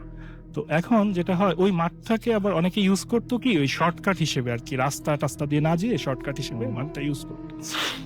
তো এই ঘটনাটা ঘটে একজন ফেরিওয়ালার সাথে আর কি, যিনি আপনার ওই বিভিন্ন বেকারি আইটেম, রুটি, পাউরুটি, বিস্কিট, এগুলো গ্রামের বিভিন্ন বাড়িতে যে দিতেন, ইন রিটার্ন সে টাকা বা অনেক সময় যে প্লাস্টিকের পুরাতন জিনিস সেগুলো নিতেন আর কি। তো এরকম উনি গ্রামে বিভিন্ন জায়গায় রুটি, পাউরুটি, বিস্কিট এগুলো ফেরি টেরি করে এরকম প্লাস্টিক এই নিয়ে ঝাঁকাটা নিয়ে সে চলে যাচ্ছে আর কি, মাঠ দিয়ে আপনার সে তার ডেস্টিনেশনে চলে যাচ্ছে আর কি, এরকম মধ্য দুপুরে। তো যাচ্ছে, তো মাঠের মিডলের দিকে সে সম্ভবত আর কি তখন। তো মাঠের মিডলের দিকে যাওয়ার পরে হঠাৎ কান্না মিশ্রিত এবং নাকি সুরে একটা কেউ তাকে পিছন থেকে বলছে, এই আমাকে একটা রুটি দে, নাকি সুরে বলছে। তো একটা রুটি দে, ভালো কথা, সে রুটি দিতেই পারে, কিন্তু যেটা হয় তার মাথায় প্রচন্ড ঝাঁকাটা থাকার কারণে সে আসলে ওইটা একটু রিল্যাক্টেন্ট হয় এখন, যে তখন বলে যে এখন পারবো না, পরে নিও, এই বলে সে আসলে তাকে করতে চায় আর কি, ডিনাই করতে চায়।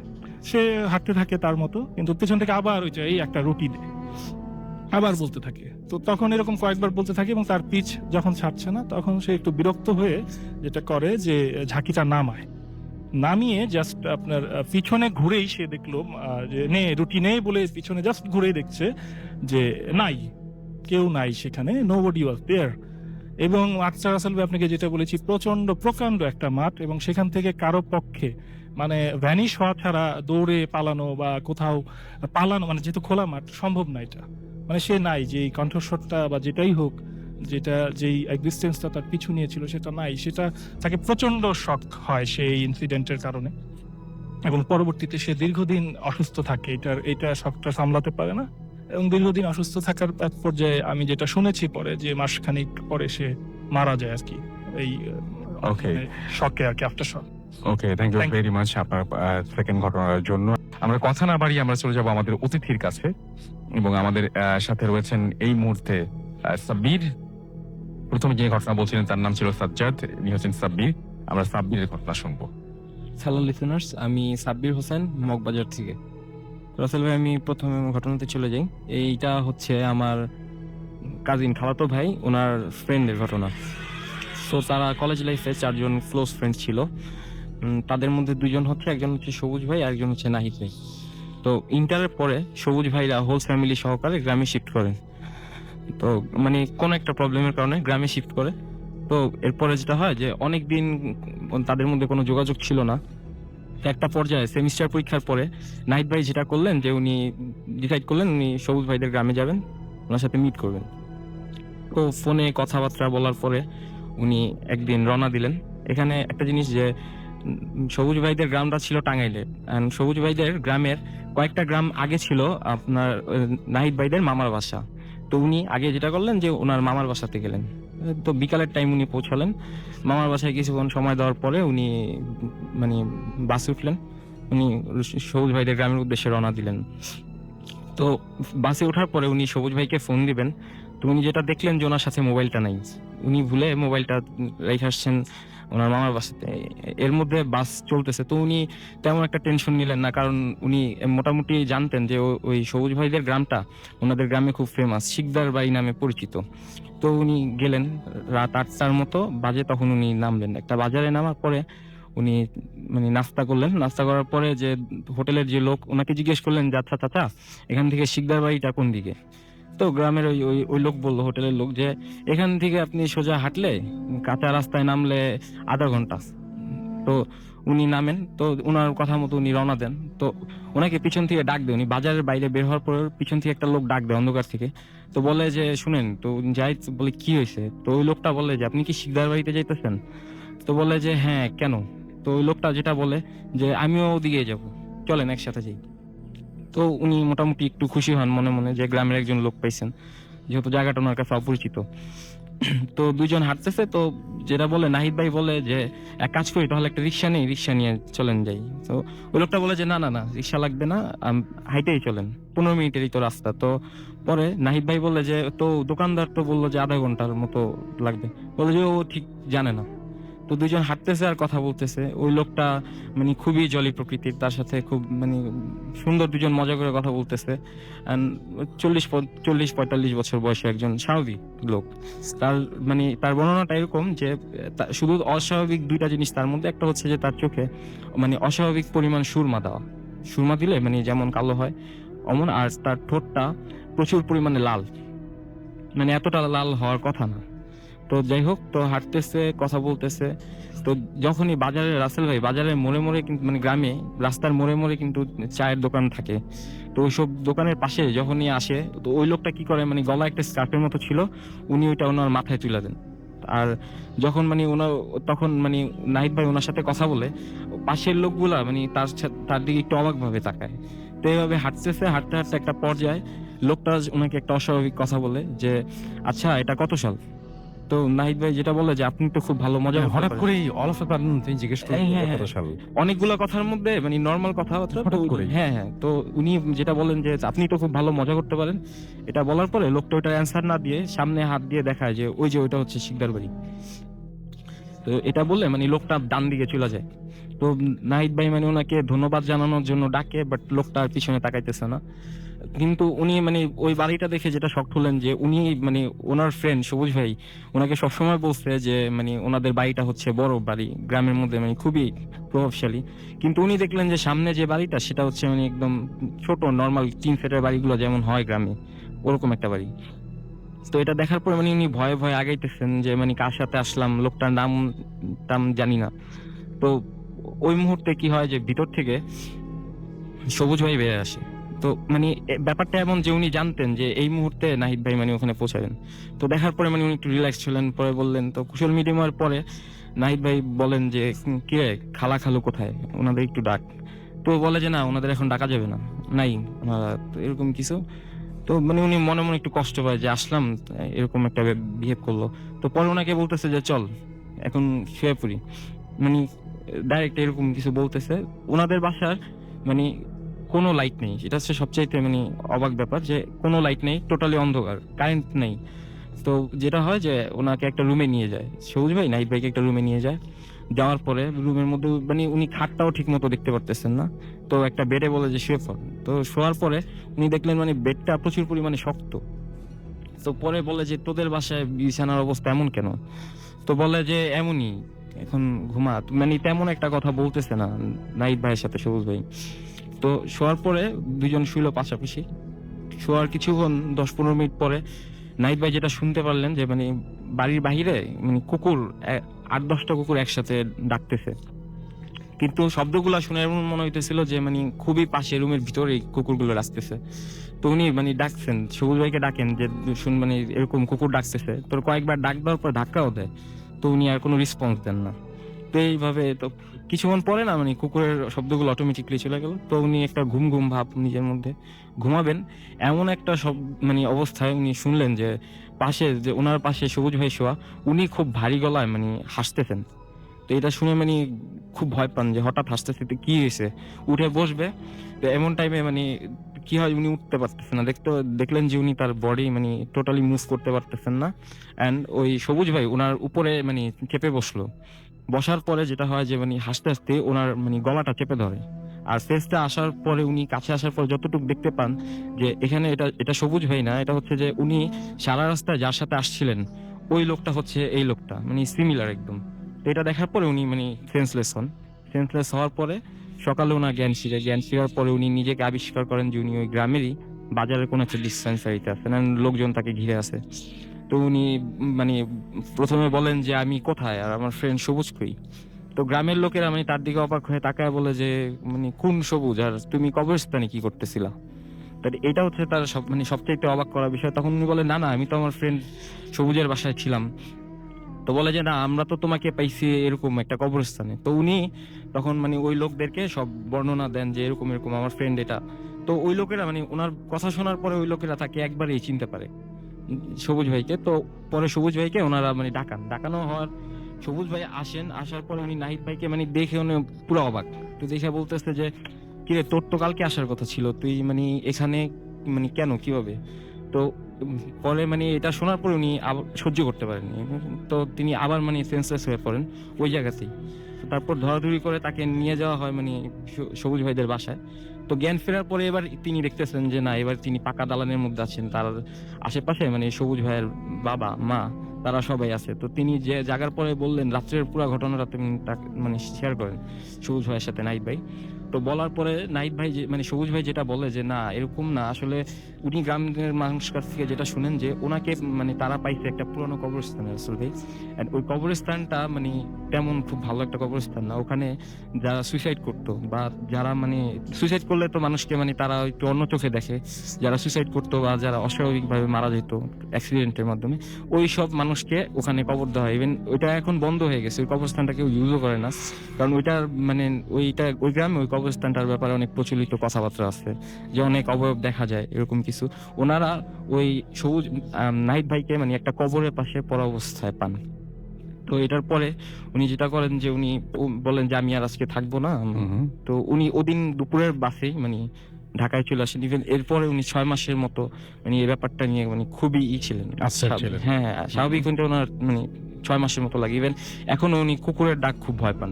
আচ্ছা, এখনো পর্যন্ত? হ্যাঁ হ্যাঁ। ওকে, থ্যাংক ইউ সো মাচ আপনার ঘটনার জন্য। আপনাকে অনেক অনেক অনেক অনেক ধন্যবাদ।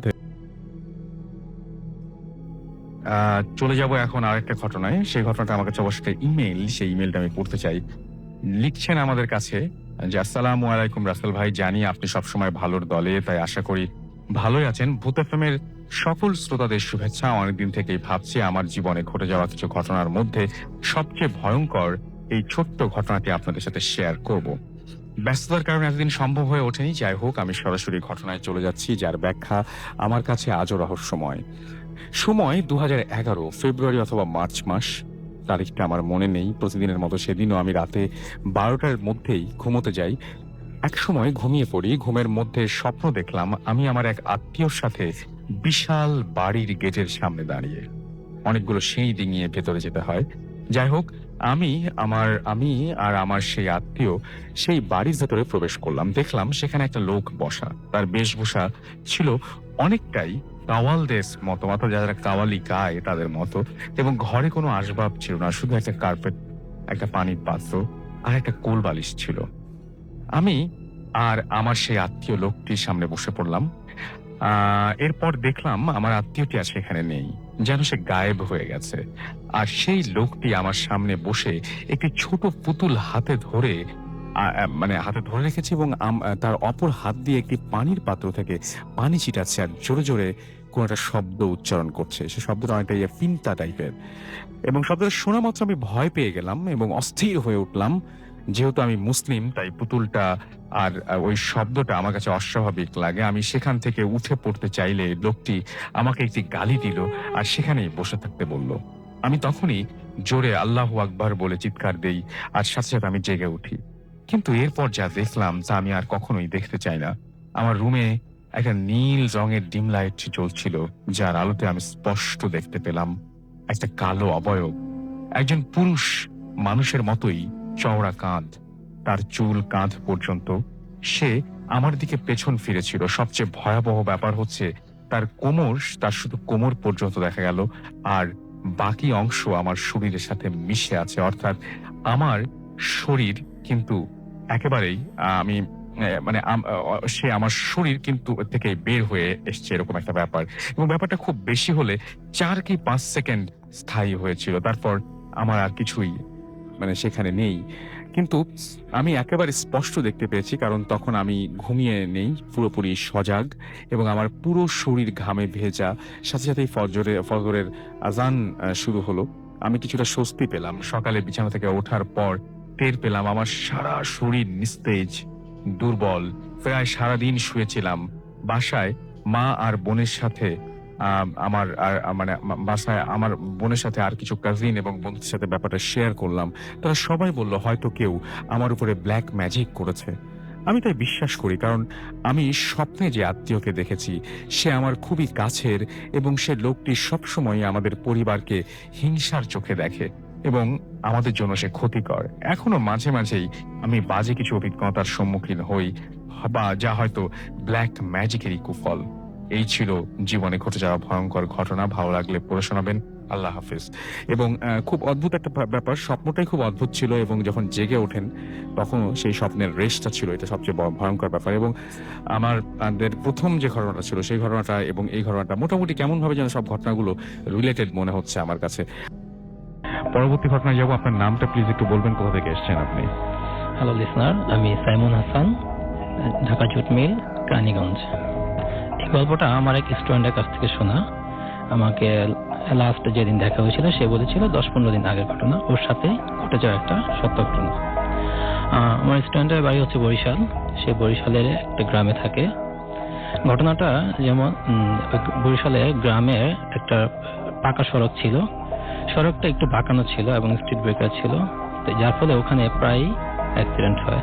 তো এরকম ওখানে ওই রিসেন্টলি 1 সপ্তাহের ভিতরে 2টা অ্যাক্সিডেন্ট হয়েছিল। একটা বাইক অ্যাক্সিডেন্ট, যেটা বাইক অ্যাক্সিডেন্টের ফলে ওই লোকটা অনেক মারাত্মকভাবে ব্যথা পেয়েছে এবং স্পট ডেথ হয়েছিল। আর একটা অ্যাক্সিডেন্ট হয়েছিল যার ফলে ওখানে ওদের গ্রামে একটা লোক, যে লোকটা সাধারণত নামাজ পড়তো না এবং রোজা রাখতো না, সবাই ওকে একটু ডিসলাইক করতো। ওই লোকটা একদিন ওই রাস্তা দিয়ে হাঁটছিল, হঠাৎ করেই রাস্তার মাঝে সে স্ট্রোক করে এবং সাথে সাথে মারা যায়। তো স্বাভাবিক, সবাই ভাবতে পারে বয়স্ক হয়েছে, মারা যাওয়াটাই স্বাভাবিক ছিল। তো একদিন তো এইরকম ওই লোকটা মারা যাওয়ার পরে কয়েকদিন পরে প্রায় রাতের বেলা মানুষ যখন রাস্তা দিয়ে হাঁটতো রাতের বেলা, তখন মানুষ প্রায় বলতো যে ওই লোকটাকে নাকি তারা দেখে। তো আমার এই স্টুডেন্ট, যে তার কাছে জিনিসটা অবাক লাগতো যে এটা কিভাবে সম্ভব। এটা হতে পারে যে বানানোর কোনো গল্প হতে পারে বা এমনিতে বলতে পারে।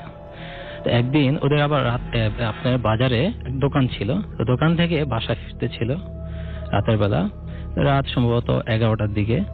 তখন নর্মালি হাঁটতেছে এবং হেডফোন দিয়ে গান শুনতে শুনতে আসছিল। তো হঠাৎ করে যখন ওই রাস্তাটা আসলো, এবং তার হঠাৎ করে ওই চিন্তাটা মাথায় ঢুকলো যে এখানে ওই লোকটা মারা গিয়েছে, এবং সবাই বলে যে এখানে এরকম একটা ঘটনা ঘটেছে এবং প্রায় নাকি ওই লোকটাকে দেখে। তো ওর হঠাৎ করে তখন ওর মনের ভিতরে ওই জিনিসটা ঢুকে যায়, যার ফলে যে ওর ভয় কাজ করতে থাকে এবং ওর পুরো শরীর ফ্রিজ হয়ে যায়, এবং সে ওখানে এমন অবস্থা হয়েছে যে সে হাঁটতে চাচ্ছে, তার মন চাচ্ছে যে সে এখানে দ্রুত এই রাস্তাটা অতিক্রম করে সে চলে যাবে, কিন্তু সে পারছে না, এবং শরীর একদম ঘেমে একদম সে যে জামা কাপড় পরানো ছিল সেটা একদম সম্পূর্ণ ভিজে যায়। তো এখন সেই হেডফোনে সাউন্ডটা বাড়িয়ে দেয় এবং দ্রুত সেখানে ওই রাস্তাটা অতিক্রম করার জন্য সে হাঁটতে থাকে। হাঁটতে হাঁটতে যখন সামনে যায় তখন ওর কাছে মনে হচ্ছে সামনে থেকে কিছু আসতেছে, কিন্তু ও ওখানে তাকায় না, নিচের দিকে তাকায় সোজা হাঁটতেছে। তো যখনই মনে হলো ওকে কেউ পাস করতেছে তখনই পিছনে তাকালো, এবং পিছনে তাকালো জিজ্ঞাসা করলো যে কে, একটা জিজ্ঞাসা কে কে, এবং যখনই তাকানো হয়েছে তখন দেখলো যে লোকটা একটা ঢালু দিয়ে নিচে চলে গেল। তো নিচে চলে আরো ভয় পেলো যে নিশ্চয়ই এটা একটা ওই লোকটাই হবে যে লোকটা মারা গিয়েছে। তখন সে দ্রুত ওদের বাড়ির দিকে যাচ্ছে, এবং বাড়ির দিকে যাওয়ার সময় একটা মাঠ পড়ে, মাঠের এক প্রান্তে ওর দুই কাজিন বসে আছে, মোবাইল টিপছে। সে দেখছে যে কাজিন, কিন্তু ওর কাছে মনে হচ্ছে যে না অন্য কেউ হতে পারে। ওই কাজিনটা ওকে জিজ্ঞাসা করছে কি হয়েছে কি হয়েছে। তখন সে কি করছে, দ্রুত বাসায় গেছে, এবং বাসায় যাওয়ার পর ওর শরীরে জ্বর এসে পড়ছে এবং 2-3 দিন এরকম বিছানা ছিল। তারপরে একটা হুজুরের কাছে বলা হয়েছে, হুজুরে বলছে যে এই রাস্তা এই ইয়াটা আপনার কি হয়েছে, এখানে খারাপ আত্মা বা খারাপ জিনগুলো করে, সেখানে আপনারা যদি রাস্তা হাঁটা চলা করেন এবং রাস্তা আপনারা ওখানে যান, এটা হতে পারে যে আপনারা ধোয়া পড়ে যাবেন এবং আয়াতুল কুরসি পড়ে সবসময় ওখানে যাবেন। এরপরে সবাই এরকম আয়াতুল কুরসি পড়ে যেত, জিনিসটা আস্তে আস্তে জিনিসটা আর হয়নি। অনেক ধন্যবাদ আপনাকে আপনার ঘটনার জন্য। হ্যাঁ আসল ভাই, আসসালামু আলাইকুম। আমি মারিয়া বলছি চট্টগ্রাম থেকে। আজ আমি যেই ঘটনাটা বলবো সেটি চট্টগ্রাম শহরেরই একটি কলোনি কেন্দ্রিক। কলোনিটি মেইন শহর থেকে কিছুটা দূরে এবং কিছুটা দুর্গম। তো সেখানে আমার ছোটবেলায় বেড়ে ওঠা। ঘটনায় বলছি, আমি ক্লাস 4-এ পড়তাম তখনকার।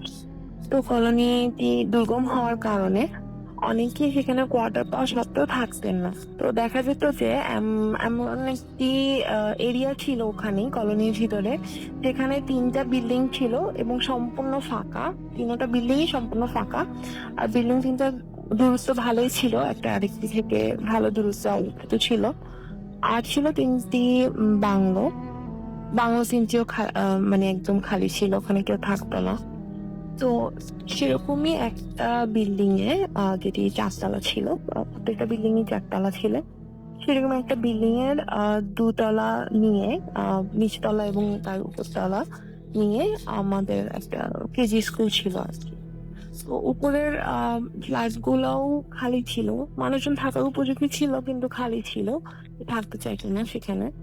আশেপাশে বিল্ডিং গুলো খালি ছিল, জাস্ট কর্নারে একটা বিল্ডিং এ কিছু গার্ডসরা, তাও তারা মনে হয় একতলা নিয়ে গার্ডসরা ওখানে থাকতো, এবং বাকি যেসব এরিয়া ছিল ওসব খালি ছিল, একদমই বাগান ছিল পাশে, সবই খালি ছিল। তো দেখা যাচ্ছে কি স্কুল চলাকালীন সময়ে জায়গাটা সরব থাকলেও স্কুল যখন শেষ হয়ে যেত তখন পুরো এরিয়াটাই একদম নীরব হয়ে যেত। আর মেইন কলোনি থেকে জায়গাটা কর্নারে হওয়ায় জায়গাটা সবসময় কেন জানি একদম শান্ত হয়ে থাকতো, একদম গুমোট একটা ভাব, নিস্তব্ধ একটা ভাব ছিল। তো একবার কোরবানি ঈদের সময় আমাদের ছোটবেলায় একটা প্রবণতা থাকেই যে গরুর জন্য মালা তৈরি করতে হবে এবং সেই মালাটি ঈদের দিন গরুকে পরাতে হবে। তো সেবার দেখা গেল ঈদের জাস্ট কয়েকদিন আগে আমাদের ছিল, তো আমাদের স্কুলের সামনে আবার কিছু ফুলের গাছ ছিল। তো আমি আর আমার বন্ধু মিলে ঠিক করি যে আমরা ওখান থেকে কিছু ফুল চুরি করবো এবং সেটা দিয়ে মালা বানাবো। তো যেভাবে সেই কাজ আমরা গেলাম, গিয়ে স্কুল পর আমরা সেদিনই আমাদের স্কুল বন্ধ হয়ে যাবে। আমরা কি করলাম, দুজন মিলে এমন একটা জায়গায় দাঁড়াচ্ছিলাম যেখানে আমাদেরকে দেখা যাচ্ছিল না। আমরা দাঁড়িয়ে অপেক্ষা করছিলাম কখন গার্ডটা বন্ধ করে চলে যাবে এবং আমরা গিয়ে বাগান থেকে ফুল নিয়ে চুরি করতে পারবো। ঠিক সেই সময় আমরা যখন দেখলাম যে দারোয়ান বেরিয়ে গেল, আমরা গিয়ে বাগানে ফুল নিচ্ছি, বাগান থেকে পুরো বিল্ডিংটা আবার দেখা যায়। বিল্ডিংটা একটু পাহাড়ি এলাকা ছিল এলাকাটা, তো বিল্ডিংটা একটু নিচু হওয়ার কারণে আর বাগানটা একটু উঁচু হওয়ার কারণে তো বাগানে দাঁড়ালে বিল্ডিংটা খুব ভালোভাবে দেখা যেত। তো আমরা জানি বিল্ডিংটা সম্পূর্ণ ফাঁকা, কিন্তু আমরা যখন ফুল কালেক্ট করছিলাম তো হঠাৎ আমার বন্ধু আমাকে ডেকে বললো যে দেখ, মনে হচ্ছে চারতলা থেকে কেউ একজন আমাদের ডাকছে। আমরা চারতলা তাকলাম এবং দেখলাম যে চারতলার বারান্দায় একজন বয়স্ক মহিলা, অসম্ভব রকমের ফর্সা, তার শরীরের চামড়া অসম্ভব রকমের ফর্সা, এবং সে তার গায়ের চামড়াগুলো একদম কুচকানো। আর সবচেয়ে অদ্ভুত ব্যাপার যেটা, সেটা হচ্ছে তার মাথায় একটা চুলও নাই, পুরো মাথাটা একদম সাদা, মানে অসম্ভব ধরনের এলিয়েন টাইপ লাগছিল আমাদের কাছে। আমরা প্রচন্ড ভয় পেয়েছি। দিয়ে অনবরত আমাদের হাত দিয়ে ইশারা করে ডাকছে, মুখে কিন্তু কিছু বলছে না, হাত দিয়ে ইশারা করে ডাকছে। ভয় পেয়ে যাই। তো আমার বন্ধু বলে যে আচ্ছা এখানে কি কেউ আসলে নতুন নাকি আমরা জানি না এরকম কিছু। তা কোনো একটা কথা না। আর কলোনি জায়গাটা এরকম যে কেউ একজন নতুন আসলো কিংবা কারো কিছু হলো সেটা সবাই জানতে পারে। তো এখানে আসলে আমাদের জানার কথা যে কেউ আসছে নতুন। তো তাতে আমরা ব্যাপারটা নিশ্চিত হওয়ার জন্য আমার বন্ধু তখন আমাকে বলে যে চল আমরা উপরে গিয়ে দেখি কেউ আসলো কিনা, কি জন্য ডাকছে। আমি প্রচন্ড ভয় পেয়েছি, আমি বলি না যাবো না এসে, কিন্তু অনেক জোরাজুরির পর আমরা দুজনেই রাজি না, আচ্ছা ঠিক আছে চল গিয়ে দেখি। আমরা চারতলায় উঠলাম, উঠে যা দেখলাম যে ওই বাসার সামনে তালা ঝুলছে দরজায়, ওই বাসার দরজায় তালা ঝুলছে, আর ওখান থেকে আকার আসার কথাই না, কেউ নাই ওখানে। এটা দেখে আমরা ভয়ে আবার দৌড়ে নিচে চলে আসি এবং আমাদের মা বাবাকে পরে আমি গিয়ে বাসায় জিজ্ঞেস করি যে ওখানে এরকম অমুক বিল্ডিং এ কেউ এসেছে কিনা নতুন। না, তখন আমার মা বাবা বলে যে না সেরকম তো কেউ আসেনি, ওই জায়গায় তো কেউ আসে নাই নতুন, এই ঘটনা। তো ব্যাপারটা আমরা আর ওভাবে কাউকে বলি না, ছোট ছিলাম দেখে ব্যাপারটা আসলে কেউ বিশ্বাসও করতে চাইতো না। তো এভাবেই চলছিল। তো আমি এক পর্যায়ে ওই কলোনি ছেড়ে চলে আসি এবং মোটামুটি ওখানকার ব্যাপারগুলো কিন্তু আমার মনে থাকে যে ওখানে ওরকম ঘটেছিল এক সময়। যাই হোক, তো একবার আমি আবার আমার সেই বন্ধুর সাথে, কলোনির বন্ধুর সাথে একবার দেখা হয়েছিল। তো আমি কথা প্রসঙ্গে এই ভৌতিক ঘটনাটা বা হোক সেটাই আনএক্সপ্লেইন একটা ঘটনা, তো সেই ঘটনাটার উল্লেখ হয় কথাবার্তার মাঝখানে। তো সে আমাকে বললো যে হ্যাঁ ওখানে তো আরেকটা ভৌতিক ঘটনা ঘটেছে। বললাম কি? হলো যে আমরা তিনটা বিল্ডিং এর কথা বললাম, যে তিনটা বিল্ডিং এর মাঝখানের বিল্ডিংটা আমার যে স্কুল ছিল, তার আশেপাশে আরো 3-4টা বাংলো ছিল যেগুলো সম্পূর্ণ খালি ছিল। বাংলোগুলো অনেক বড় এরিয়া, যেমন গ্যারেজ ছিল ওটার আশেপাশে, আবার বাগান ছিল। তো বড় একটা এরিয়া, পিছনে পুকুর টুকুরও ছিল। তো বড় এরিয়া নিয়ে বাংলোগুলো ছিল, একটার থেকে ভালো দূরত্ব ছিল। তো সেই বাংলোতে অন্যরা একটা বাংলো ছিল, সেটা আবার কোনো কারণে প্রাকৃতিক দুর্যোগে সম্ভবত ভেঙে গিয়েছিল। কেউ থাকতো না সেখানে, থাকার উপযোগীও ছিল না। তো সম্প্রতি অনেক নিয়োগ হয়, অনেক মানুষ কলোনিতে আসে এবং কলোনির পরিবেশটাও চেঞ্জ হয়ে যায়। তার কারণে ওই এরিয়াগুলোতে এখন মানুষ থাকা শুরু করেছে। সেই বাড়িটাকে নতুন করে ঠিক করে, মানে বাংলোটাকে ঠিক করে এখন ওখানে থাকা ব্যবস্থা করা হয়েছিল। তো যখন একটা ফ্যামিলি ওখানে থাকতে আসে, তার আগে বাংলোটাকে ঠিক করার সময় ওখান থেকে প্রায় 93টার মতো নাকি সাপ বেরিয়ে আসে বাংলোটা থেকে। যখন পরিষ্কার করা হয় বাংলোটা, তখন ওখানে 93টার মতো সাপ পাওয়া যায়, যেটা পরে নাকি ভিডিও করে রাখা হয়েছিল। সাপ, এত সাপ, খুব আশ্চর্যজনক একটা ঘটনা ছিল। তো যাই হোক, ওটা পরিষ্কার করে ওখানে থাকার ব্যবস্থা করা হয়। তো একটা ফ্যামিলি আসে, ওরা যেদিন প্রথম ওঠে সেদিন থেকেই নাকি ওদের প্রতি রাতে দরজায় নক করা হয়, মেইন গেটে এখানে নক করে, অনেক জোরে নক করে। এবং বাংলোগুলো 2তলা ছিল, তো ভদ্রলোক 2তলা থেকে নেমে এসে দরজা খুলতেন, কিন্তু কাউকে পেতেন না। এরকম কন্টিনিউয়াসলি প্রথম দিন, দ্বিতীয় দিন এভাবে চলতেই থাকে। তো উনি কি করে ভাবলেন যে কারো আশেপাশের কেউ হয়তো দুষ্টামি করছে বা কেউ হয়তো এরকম করছে, ওনার সাথে প্র্যাঙ্ক করছে বা কোনো কিছু। তো উনি একজন গার্ড নিয়ে এসে ওখানে দাঁড় করায় রাখেন তাদের সামনে।